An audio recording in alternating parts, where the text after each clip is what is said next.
तो आज हम बात करेंगे कि हम ऑटो इम्यून डिजीजेस में स्टेरॉइड्स का इस्तेमाल क्यों करते हैं। तो ऑटो इम्यून डिजीजेस को अगर हम समझे तो एक ऐसी बीमारी है जिसके अंदर आप ही के जो इम्यून सेल्स हैं वो जो है इन्फेक्शन से तो लड़ते हैं, लेकिन वो बॉडी के जो पार्ट्स होते हैं उनसे भी लड़ने लग जाते हैं। वो बॉडी का कोई भी पार्ट्स हो सकता है, वो आपका ब्रेन है, लंग्स हैं, आपकी जो किडनीज हैं उसके अंदर, जॉइंट्स के अंदर दिक्कत करने लग जाते हैं। तो ऑटो इम्यून डिजीजेस को हम दो तरीके से डिवाइड कर सकते हैं, जैसे कि ऑर्गन स्पेसिफिक ऑटोइम्यून डिजीज हो गए, एक होते हैं सिस्टमिक ऑटोइम्यून डिजीज हो गए। ऑर्गन स्पेसिफिक के अंदर जैसे कि थायराइड एक बीमारी है, हाइपोथायराइड, ग्रेव्स डिजीज, ये जो है एक ऑटोइम्यून बीमारी है, लेकिन वो बस थायराइड को इफेक्ट करती है। वैसी है ऑटोइम्यून डिजीज जो सिस्टमिक होती हैं, जैसे कि लूपस करके बीमारियां हो गई, वास्कुलाइटिस हो गया, मायोसाइटिस हो गया। तो ये सारी जो होती हैं सिस्टमिक ऑटोइम्यून बीमारियां होती हैं। अब जो ऑटोइम्यून बीमारियां हैं इसके अंदर जो पहली ट्रीटमेंट आई थी वो कॉर्टिसोन नहीं आया था, जो स्टेरॉइड था। और जब ये रूमेटॉइड अर्थराइटिस वाले पेशेंट्स को दिया गया था तो उसके अंदर देखा गया था कि पेशेंट्स के जो जॉइंट पेन से स्टिफनेस थी वो बहुत ज़्यादा सही होने लग गई थी और दर्दों में बहुत ज़्यादा आराम आने लग गया था। तो तब से ही जो है वो स्टेरॉइड जो है देना शुरू हो गया था। तो आजकल गाइडलाइंस क्या कहती हैं?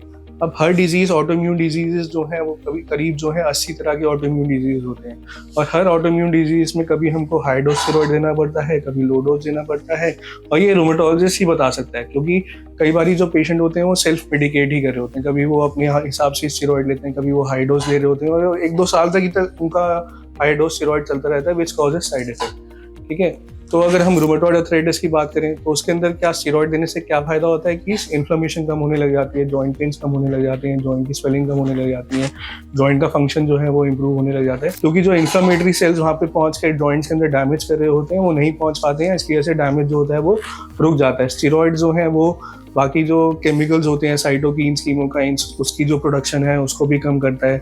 जो सेल्स की रिक्रूटमेंट जॉइंट्स में हो रही होती है, जो ऑटोइम्यून सेल्स होते हैं उनकी रिक्रूटमेंट को कम करता है। तो स्टेरॉइड 1950s के अराउंड से हम प्रैक्टिस में आया और रूमेटोलॉजिस्ट उसको यूज़ करने लग गए।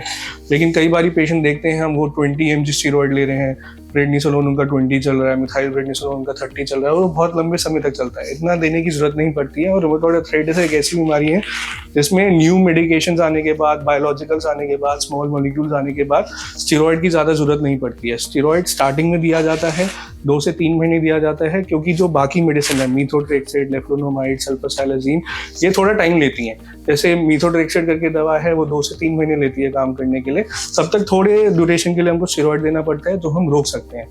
ठीक है, अगर मीथोट्रेक्सेट से काम नहीं चलता तो हम बाकी दवाइयाँ उसमें ऐड कर देते हैं, फिर रोक के देखते हैं, फिर बायोलॉजिकल्स का इस्तेमाल करते हैं, बाकी दवाइयों का इस्तेमाल करते हैं, जिससे हम स्टेरॉइड रूमेटॉइड अर्थराइटिस जैसी बीमारियों में बंद कर पाएं।